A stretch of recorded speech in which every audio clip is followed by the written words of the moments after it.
دبريني وارحلي لملمي شعثا مذاب اعجني من حزني الملتاع ألوان العذاب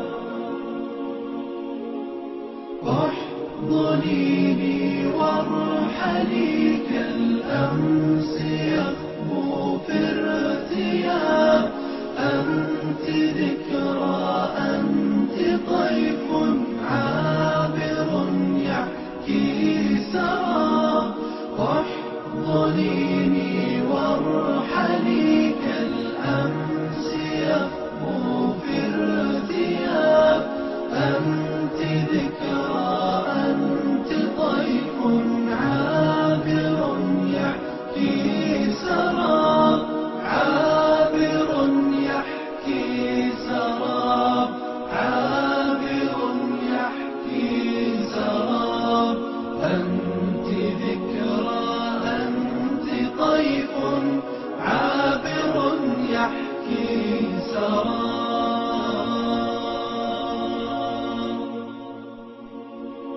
كلما ناديت أمي داعبت جفني الدموع داهمتني في الدجى والشوق يجتاح الضلوع كلما ناديت أمي داعبت جفني الدموع داهمتني في الدجى والشوق يجتاح الضلوع فتندى القلب يستجدي من الشمس السطوع لكن الشمس تناءت غادرت دون الرجوع غادرت دون الرجوع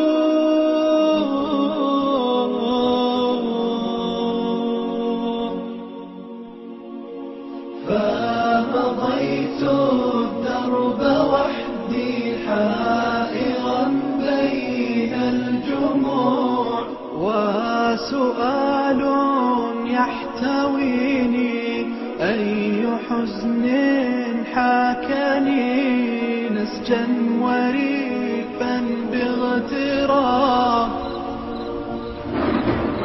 أي سعد أرتجي والموج يقصيه اضطراب أي سعد أرتجي والموج يقصيه اضطراب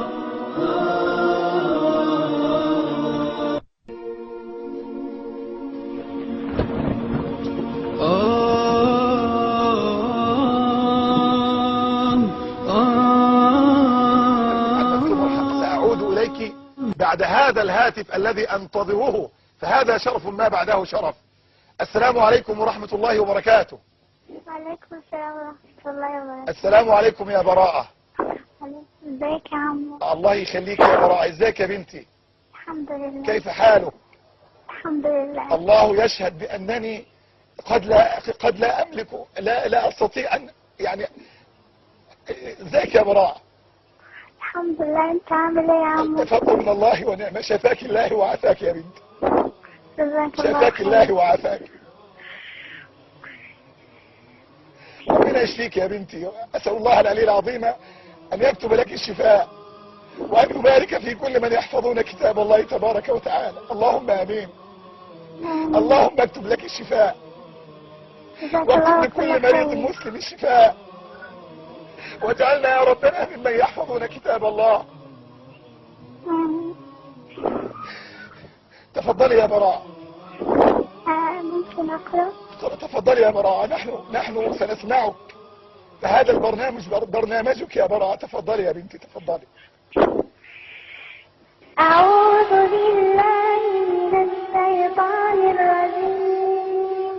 وإن من شيعته لإبراهيم إذ جاء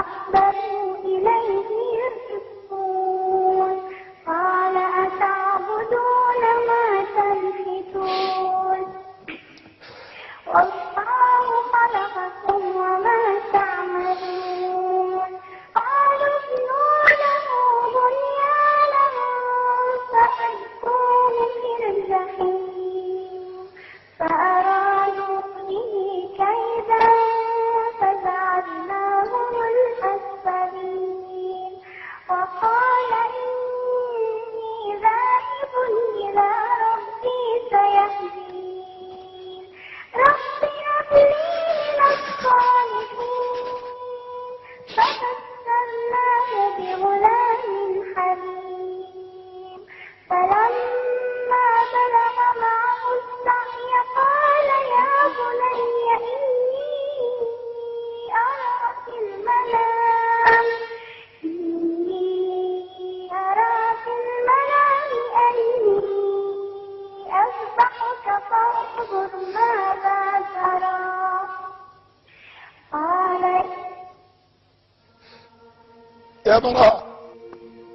يا براء والله لقد كان قلبي أن ينخلع، والله لقد عجز لساني عن الحديث، وقد يتساءل الناس ما الذي يبكيك. كلكم تعرفون قصة هذه البراءة. أسأل الله أن يكتب لها الشفاء، لأنها تحفظ كتاب الله كاملا. أسأل الله أن يشفيها، وقد دخلت معنا على البرنامج، والله يعلم والله يشهد بأنني لأول مرة في حياتي أبكي من قلبي، والله يشهد على ذلك، لأننا نتحدث في الرضا بقضاء الله تعالى وقدره، وهذا هو قضاء الله، وهذه هي إرادة الله، فلا راد لحكمه ولا معقب لقضائه. اصبري على أمر الله يا براءة. أسأل الله